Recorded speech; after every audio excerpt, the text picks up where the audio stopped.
But I could never make कुछ नहीं आता. My mother is an excellent.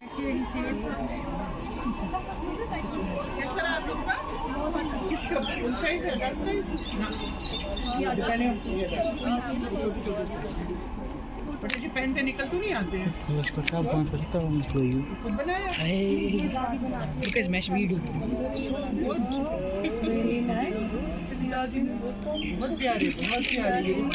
ये souvenir macie padał na człowieka. क्या बड़ा है ये टैटू शाहीना बहुत अच्छा बेटा किसने बनाया अच्छा मेरे को दिल से पता नहीं क्या हो रहा है खुद बनाया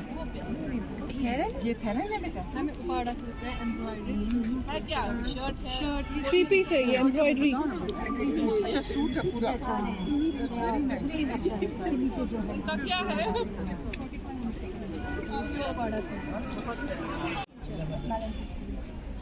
तो आपने उनका स्ट्रगल दिखाया है सारा कि उन्होंने कैसे अपने बच्चों को ढाबुची ब्रिंग करना इट्स वेरी नाइस यहाँ क्या पढ़ रहे हो सब्जेक्ट्स क्या हैं history political science English what do you want to cycle कौन अच्छा अच्छा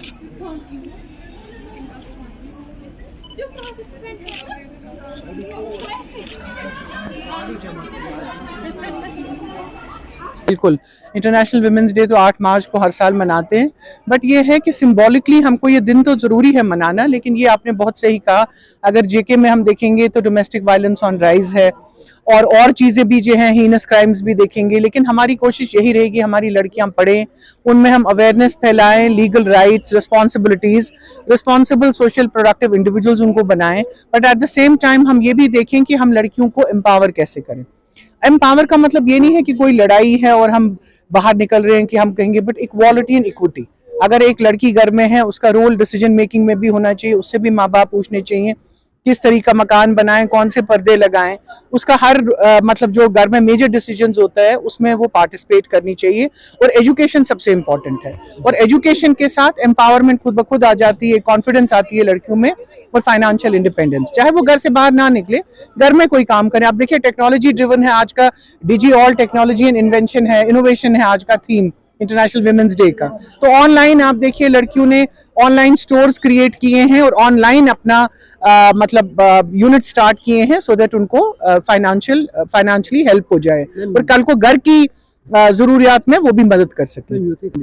सबको सारी सोसाइटी देखिए माइंडसेट जब तक आप सोसाइटी में चेंज नहीं करोगे तब तक कोई बदलाव नहीं आएगा जब तक मैं एज पेरेंट अपना माइंडसेट चेंज नहीं करूँ सोचूं नहीं मेरी बेटी को बाहर जाना है पढ़ना है एजुकेशन है for all round development education सिर्फ नौकरी के लिए नहीं है आप देखिए जो एक पढ़ी लिखी औरत होगी वो अपना घर कितने अच्छे से चलाएगी अगर वो घर के बाहर ना भी जाए घर में ही कोई काम करे अपने बच्चों को प्रॉपर्ली पढ़ा पाएगी तो ये तो एक आप ऑलरेडी ट्रिब्यूट दे रहे हो औरतों के लिए और है हाफ पॉपुलेशन औरतों की है तो ये तो है ही नहीं कोई क्वेश्चन कि हम अभी भी फाइट कर रहे हैं इक्वालिटी के लिए क्योंकि ओवर द इयर्स पेट्रियार्की थी सोचते थे जो आदमी है वो ब्रेड विनर है और जो औरत है उसको घर बैठना है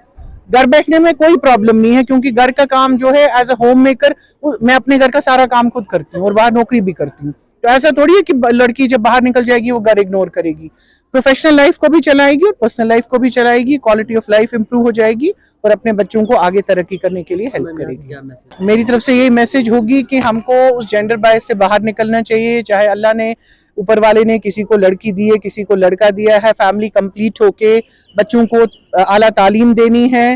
तालीम इन द रियल सेंस जिसको हम एजुकेशन कहते हैं जिससे हमारी सोसाइटी में सोशली प्रोडक्टिव इंडिविजुअल्स होंगे और आगे से ज़्यादा हम कोशिश करेंगे कि हमारी लड़कियों की तरफ चूंकि खास फोकस होता है क्योंकि अगर आप देखेंगे जैसे आपने कहा सारे रिजल्ट्स में लड़कियां आउटशाइन करती हैं क्योंकि लड़कियां बाय नेचर बहुत मेहनती होती हैं तो हमको ज़्यादा से ज़्यादा प्रमोट करना चाहिए girl education at the same time normal general education in the society thank you